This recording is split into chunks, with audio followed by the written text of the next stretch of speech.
সকাল 7টা বাজে। শহরের ব্যস্ততা তখনও পুরোপুরি জেগে ওঠেনি, কিন্তু লোকাল ট্রেন ইতিমধ্যেই ফিরে ঠাসা। প্রতিদিনের মতোই অফিসগামী মানুষদের মধ্যে এক মাঝবয়সী ভদ্রলোক ট্রেনের এক কোনায় জায়গা পেয়েছেন।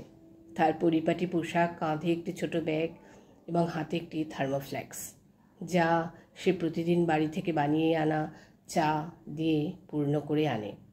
চুপচাপ বসে তিনি ব্যাগ থেকে একটি স্টিলের কাপ বের করলেন, ধীরে সুস্থে ফ্লাক্স খুললেন এবং গরম চা ঢাললেন।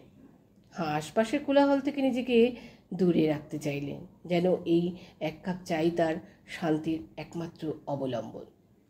হঠাৎই ঠিক পাশের সিটে বসা এক তরুণ উঠে দাঁড়াতে গিয়ে ভদ্রলোকে কনুই দিয়ে জোরে ধাক্কা দিল। সেই ধাক্কায় কাপের চা কিছুটা তার জামার উপর ছিটকে পড়ল। কাপটা পুড়ে যাওয়ার উপক্রম হলেও ভদ্রলোক দক্ষ হাতে তা রক্ষা করলেন। চারপাশে কিছু যাত্রী চমকে তাকালো, ভালো তিনি এবার কিছু বলবেন।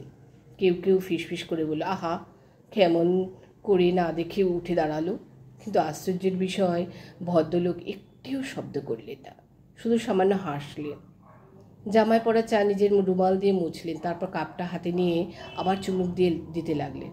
তার মুখে এক অদ্ভুত শান্তি। তরুণটি হেডফোন খুলে বিষয়টা টের পেল। সে একটু থমকে গিয়ে বলল, সরি, আমি খেয়াল করিনি, আসলে ঘুম ঘুম লাগছিল। তার কণ্ঠে তেমন অনুশোচনা না থাকলেও কিছুটা বিব্রত ভাব ছিল। ভদ্রলোক আবার মৃদু হেসে বললেন, চিন্তা করো না, ইচ্ছাকৃত কিছু হয়নি, জানি। আসলে এই জীবনটা অনেকটা এই ট্রেন যাত্রার মতো, কেউ উঠে যায়, কেউ বসে, কখনো ধাক্কা খাই, আবার কখনো ধাক্কা দিই।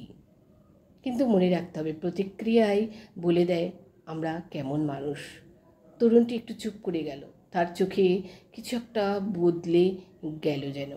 ভদ্রলোক একটু থেমে আবার বললেন, এই ধাক্কাটা হয়তো জামা ভিজিয়েছে, কিন্তু মন ভিজতে দাও না। কারণ এই ট্রেনের মতো আমাদের জীবনযাত্রাও খুব ছোট। কে কোথায় নেমে যাবে, কে কবে হারিয়ে যাবে, কে জানে।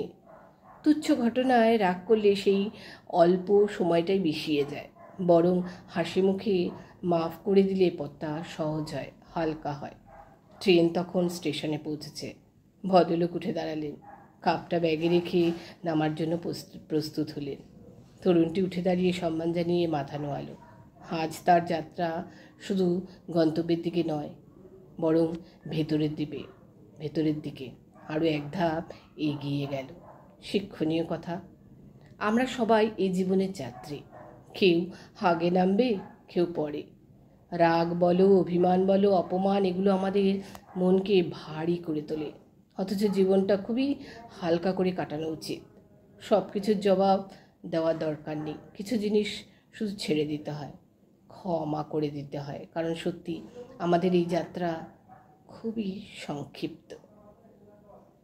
সংগৃহীত।